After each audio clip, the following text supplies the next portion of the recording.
Y'all think too small, I got big dreams. Ever since I was a kid, I had this chip on my shoulder because I don't think that people believed in me the way that I believed in myself. But I've always been in that position of really being able to turn it on when somebody tells me that I can't do something. It's just deep inside of me. Promise my brother soon as he out to finish this bid, we finna do it bigger than anybody ever did. The odds is real big, jobs that's real big.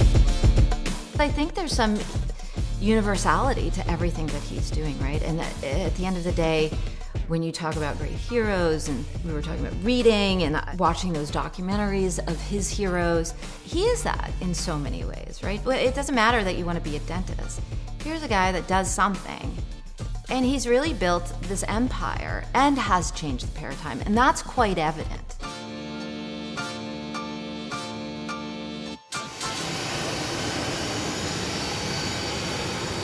How are you?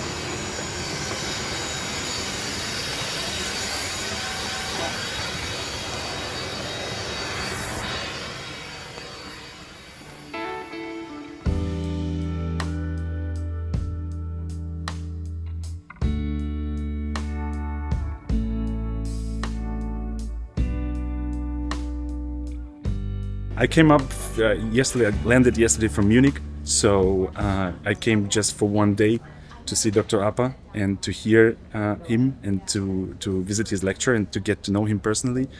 And and tomorrow I'll fly back to Germany. Every time that you watch a lecture, you are there in a lecture, you will always remember 1-2 tips of dentistry. But the thing that you will remember is how this person inspired you. You have to act like yourself, and you will attract the patients that make you comfortable, that you will be successful in. Don't think of anyone as competition to you, because you're attracting people for you. That's why I can have 5 associates and they'd all be busy, and they're not competing with each other. By the way, this is Nick, Clement, and Nicholas. They're all working in New York with us in the practice. They all wear white pants every day, so their style's very similar. But they have very different personalities. I think what he brings out of people is the fact that, yes, I'm an incredibly gifted and talented dentist, but I'm not here to tell you that. I'm here to tell you how to do it for yourself. That's me and Larry in 2003 when he came to lecture for the Aesthetic Dental Club at NYU. He didn't remember my name.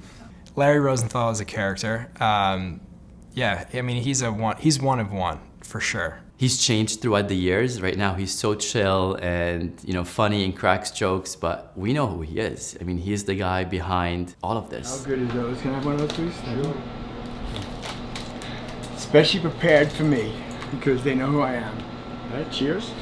Take one. There you go. Cheers. Okay, I think that we're not allowed in the kitchen, and that's the reason why we're here. Life's about joy. Can you imagine going to the dentist and saying, I had a joyful time?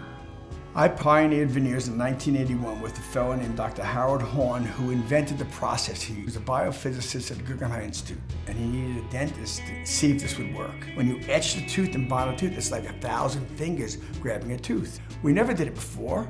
We had to cement it on. So you had to cut the whole tooth away to put it on there. Now we're just sticking it on and it stayed. It was in a very nice way, and I mean it's positive. It was orgasmic.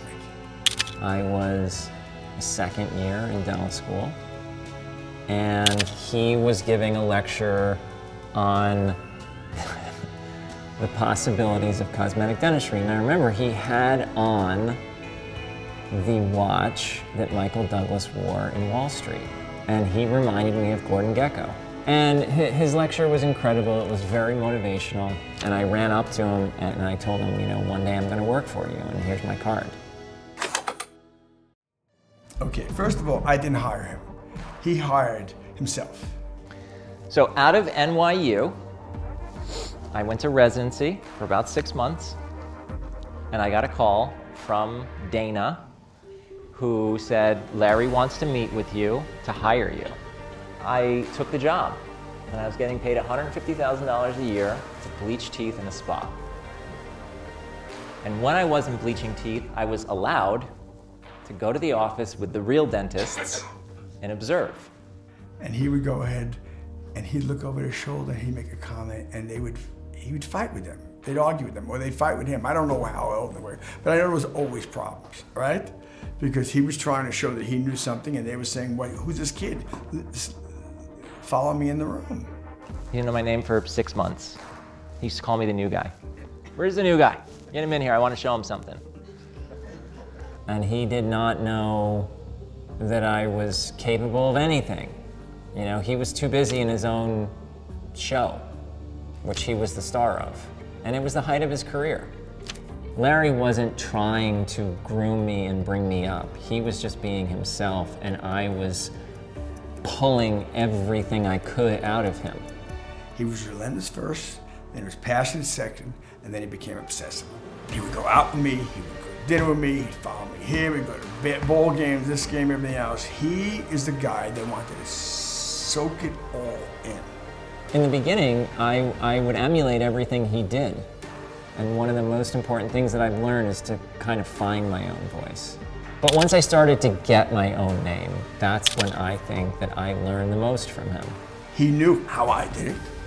He may have taken some of the things that he liked, some of the things he didn't like, he discarded, and he put his way in. You got to take what you know here and say, well, what's the next level in this environment, in this business, in this world today, in this profession?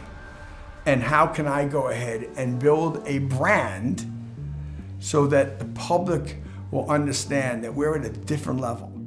About how are we going to define ourselves. That was so I really like that, and I think younger doctors need to hear that. He's had a wonderful set of vision. I mean, just imagine wanting to buy the practice of the guy that most people considered one of the best dentists, certainly in New York, if not in the world, and then doing it. This whole thing is in such a different place. It's turning into a company, and it was a dental office. It's different. And so I know that I need 50 different dentists with 50 different personalities to service the mass population that I see this practice going towards. It was Dr. Appa speaking. I had no idea who he was. Just the whole philosophy around how he wanted to treat patients and transform and change his field for the better for everyone, like, it was just so on brand for me. That day, it was like a total life reset where I was like, okay, like, I know what I'm working for now, and I know what I have to look forward to potentially. For me, Appa Aesthetic was getting drafted to the NFL in the first round. And that's the reason why I come to work every day, because I see the energy in this place. I see the young dentists coming in. I see Michael Appa and where he's come from the beginning there, and not just the promotion and the name, but the actual results. Because in the end, it's the results. At the end of the day, when I don't think that I'm doing enough, the only thing that I can undoubtedly do is great work. And if I can do that and put it out for people to see, that's the promotion. And that's all we're based on. That is the core driving principle of all of these offices. Great work.